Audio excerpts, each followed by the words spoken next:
Welcome to the Paycheck project. Don't forget to hit the like and subscribe button. Black Friday. You know the drill, right? We all circle it on our calendars hunting for those unbelievable doorbuster deals. But beyond the thrill of the bargain, there's a hidden price tag, and it's one that's paid by people and by our planet. So let's pull back the curtain and uncover the real cost behind the biggest shopping day of the year. So here's what we're going to cover. We'll start with the human price of a bargain. Then we'll zoom out to calculate our planet's bill. After that, we'll peek behind the corporate curtain to see if those deals are even real, before we explore a greener alternative and find out what you can do to make a change. All right, let's dive right in.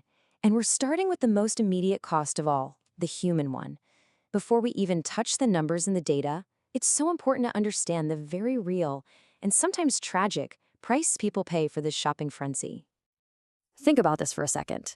This isn't some hypothetical question. It's real. It was asked by an employee about their coworker who died on Black Friday. It just cuts right to the heart of the whole thing, doesn't it? And here's the story behind that quote. It's from 2008. A temporary worker, Jidimitai Damore, was literally trampled to death. Why? Because a crowd of over 2,000 shoppers smashed through the doors of a Walmart just before it opened. They were so focused on the sale that even the police officers trying to give him CPR were getting pushed around. I mean, it just forces you to ask, at what point does a bargain cost way, way too much? Okay, so the human cost is immediate, it's visceral, but the environmental toll, that's on a completely different scale. It's maybe less visible than a crowd rush, but believe me, the damage from our collective shopping spree is absolutely staggering. Let's take a look at our planet's Black Friday bill. Let's start with a big one, 80%. Just let that sink in. An estimated 80% of everything bought on Black Friday and all its packaging ends up in a landfill, gets incinerated, or is just poorly recycled. Think about that. Most of what we buy has such a short life before it just becomes trash. Okay, next number, 429,000. That's how many metric tons of greenhouse gas emissions are expected just from getting Black Friday products delivered to our doors. And get this, that's in a single year, and it doesn't even count all the stuff people send back. And that brings us to all the boxes and plastic. In the UK alone, Black Friday generates an estimated 1.5 million tons of waste. Most of that is just the packaging our deals come wrapped in. And you guessed it, a lot of it never gets properly recycled. You know, it's hard to even picture what 400,000 tons of emissions looks like. So try this. It's the same carbon footprint as flying from London to New York and back 435 times. Suddenly, all those free shipping deals feel a lot more costly, right? And look, this isn't just a problem in one place. These numbers from the US and the UK just show you the sheer scale of it all. This is a global issue, fueled by all of us shopping at the same time. You know, Black Friday is famous for deals on electronics, right? A new phone, a new TV, but what happens to the old ones? Well, this chart is pretty sobering. Only about 29% of all that e-waste actually gets recycled properly. The other 71%? It's sitting in landfills, where toxic materials can leak into our soil and water. Not great. Okay, so we've seen the human cost and the environmental cost.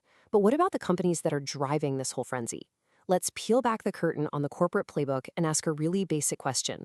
Are the deals we're all chasing even real? Yeah, you can't really talk about Black Friday without talking about the giants in the room.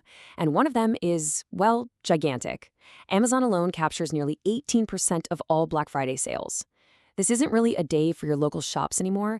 It's a massive payday for a few super powerful corporations. And this is where what's in our shopping cart connects to some much bigger issues. Take Amazon, the company that basically brought Black Friday to the UK. They've faced a lot of criticism for tax avoidance, money that could be funding our schools and hospitals. At the same time, you have coalitions like #MakeAmazonPay, fighting for better wages, safer working conditions, and for the company to take some environmental responsibility. All things that are directly affected by this high-pressure, high-volume sales model. Okay, so we've touched on the ethics, but let's talk about our wallets for a second. Are we, the shoppers, actually getting the amazing once-a-year bargain we think we are? Okay, get ready for this, because it's kind of a bombshell. An investigation by the consumer group Which found that a staggering 98% of Black Friday deals were available for the same price or even cheaper in the 6 months after the big sale. Turns out that fear of missing out feeling, it's mostly just a really effective marketing tactic, not a financial reality. Wow. I know, it's easy to feel a little overwhelmed by all of this. But here's the good news. A powerful counter-movement is growing. There is a positive alternative, and it's all about shifting away from just consuming more, and towards something a bit more conscious. So, let's talk about Green Friday. And look, it's not about shaming people for shopping. It's just about shifting the focus. Instead of hunting for the biggest discount on something brand new, the idea is to stop and think, do I really need this?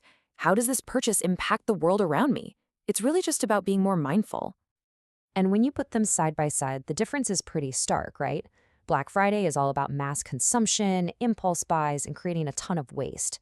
Green Friday completely flips that script. It emphasizes mindful consumption, sustainable choices, and just reducing our overall impact. It's a totally different philosophy. And this isn't just some nice idea. Real companies are actually doing it. You've got the clothing brand THTC, who literally doubles its prices on Black Friday and gives the extra money to charity. Then there's Lucy and Yak, who donates to a foundation that helps educate girls in India. Or Yo-Yo Underwear, which plants a tree for every single order. These businesses are actively pushing back against the Black Friday model, and they're using it for good. So we've looked at the problems, we've seen the alternatives. What can we actually do? Well, this is your move. And you know what? As a consumer, you have a lot more power than you might think. Here are 4 simple things you can do to approach this differently. First, just ask yourself, do I truly need this? Be honest.